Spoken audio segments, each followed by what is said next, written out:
जय श्री राम। केसरी ओम आपका स्वागत है।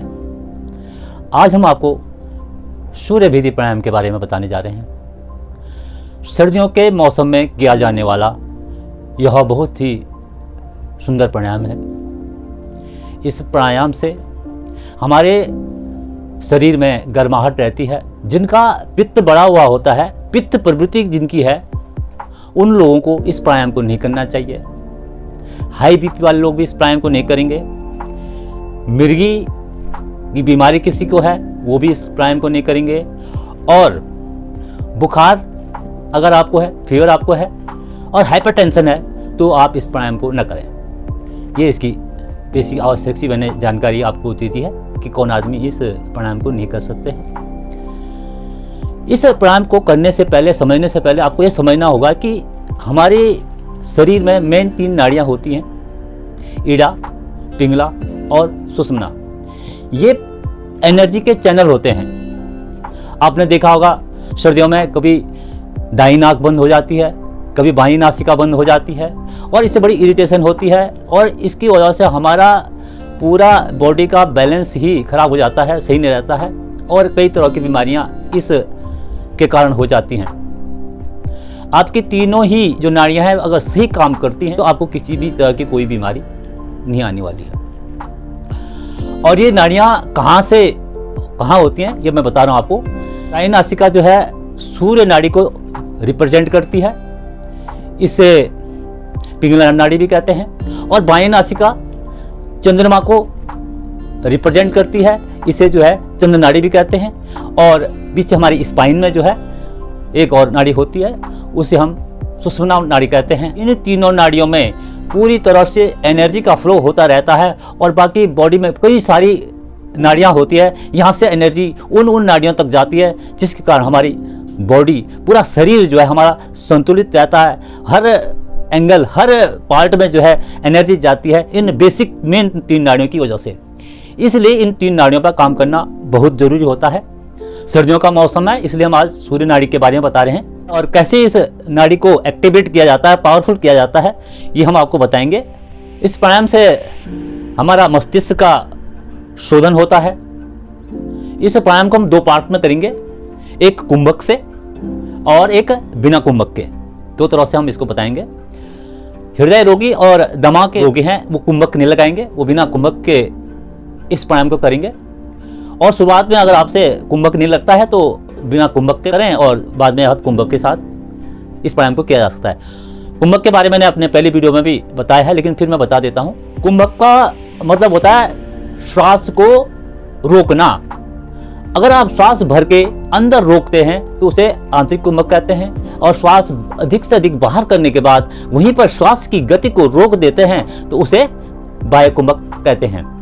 और इसमें बंधों के बारे में मैंने पहले बताया आपको कि 3 बंध लगाने होते हैं प्राणायाम में। मूलबंध, निष्कासन अंगों को ऊपर को खींचने को मूलबंध कहते हैं।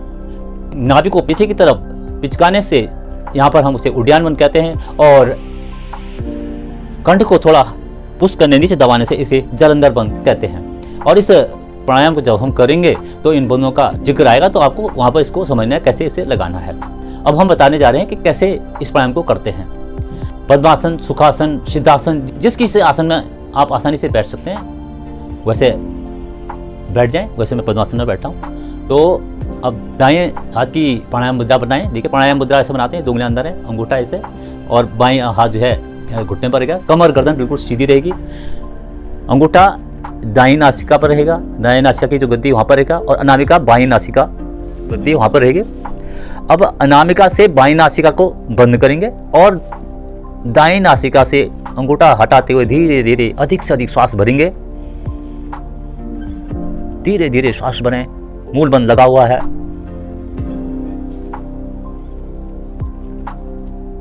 नेत्र कोमलता से बंद रहेंगे। अधिक से अधिक श्वास जब भर जाए तो रुकें, तीनों बंद लगाएं। नासिका भी अंगूठे से बंद करें।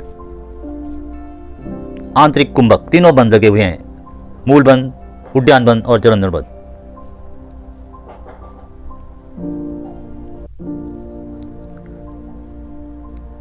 अब बाईं नासिका से अनामिका हटाते हुए धीरे धीरे श्वास बाहर।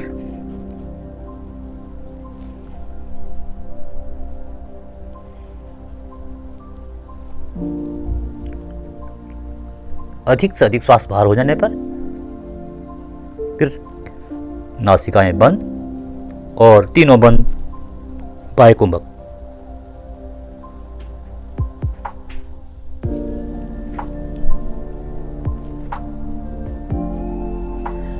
जब न रुका जाए धीरे धीरे वापस श्वास नॉर्मल। इसे राइट नोस्ट्रल ब्रीदिंग भी कहते हैं।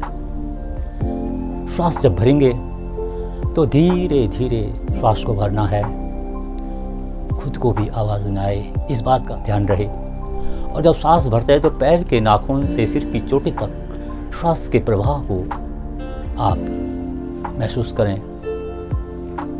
इसी से ज़्यादा अधिक से अधिक लाभ आपको इस प्राणायाम का मिलेगा।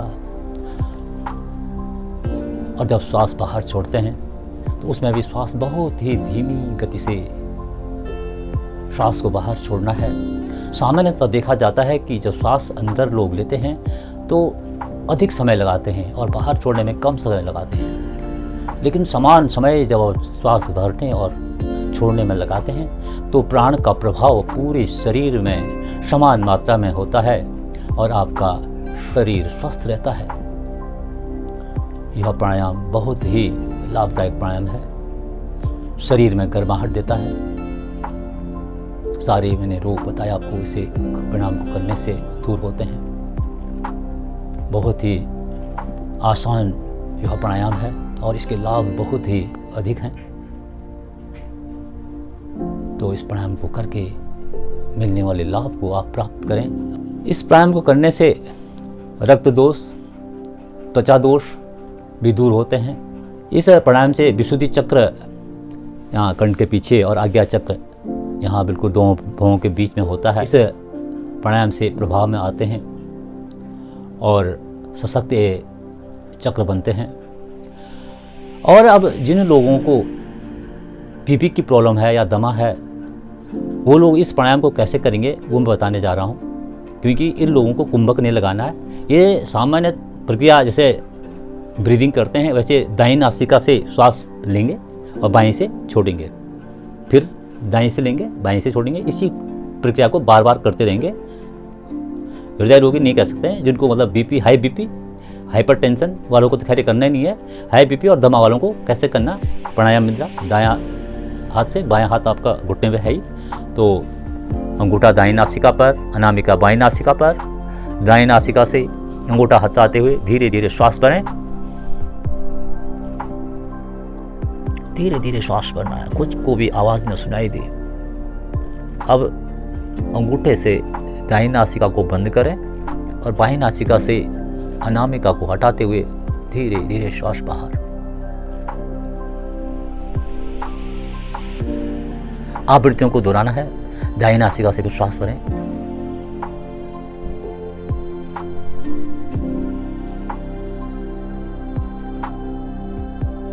बाईं नासिका से बाहर।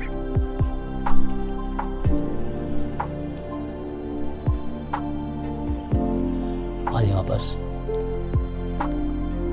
शांत बैठें और कोई भी आसन या प्राणायाम करें तो उसके बाद थोड़ी देर शांत बैठना आवश्यक। और जो भी आपने प्राणायाम किया है या आसन जो भी किया है तो उसके बारे में चिंतन करें। शरीर के किस किस भाग में आपका प्रभाव पड़ा है वो सोचें। इससे आपको मिलने वाले लाभ मल्टीपल हो जाते हैं, बढ़ जाते हैं। आप चिंतन करते हैं तो उस प्राणायाम के साथ जीते हैं तो। और कई लोगों के दिमाग में आ रहा था कि खाना खाने के बाद करें, कब करें, तो इसके लिए मैंने अलग से एक वीडियो डाल रखी है। योगासन का क्रम और सावधानियों के नाम से मैंने एक वीडियो डाली हुई है, उसको देखें। उसमें मैंने पूरा बता रखा है और पूरा लाभ आसन और प्राणायामों का आप उठाएं। जब आप कोई भी ब्रीदिंग एक्सरसाइज करते हैं तो उससे आपको अधिक से अधिक मात्रा में ऑक्सीजन आपको मिलता है, शुद्ध ऑक्सीजन आपको मिलता है। और सबसे ज़्यादा ऑक्सीजन की आवश्यकता हमारे मस्तिष्क को होती है। प्राणायाम आप करते हैं तो मस्तिष्क में शुद्ध ऑक्सीजन जाती है, जिससे हमारी एंजाइटी है, टेंशन है, और जब आप पढ़ लिख रहे हैं, कुछ भी काम कर रहे हैं, तो सबसे ज़्यादा ऑक्सीजन ब्रेन को ही चाहिए होती है।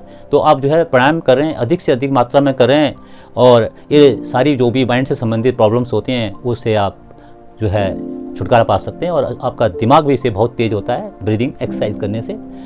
तो इसके साथ ही आपको ये वीडियो कैसी लगी है, अच्छी लगी हो तो लाइक करें, शेयर करें और सब्सक्राइब करें। जो लोग चैनल पर नए हैं तो चैनल को सब्सक्राइब करें, जिससे आप आने वाली योग की पूरी जानकारी जिससे आप पूरी तरह से प्राप्त कर सकें। तब के लिए जय श्री राम। योग करें, स्वस्थ रहें।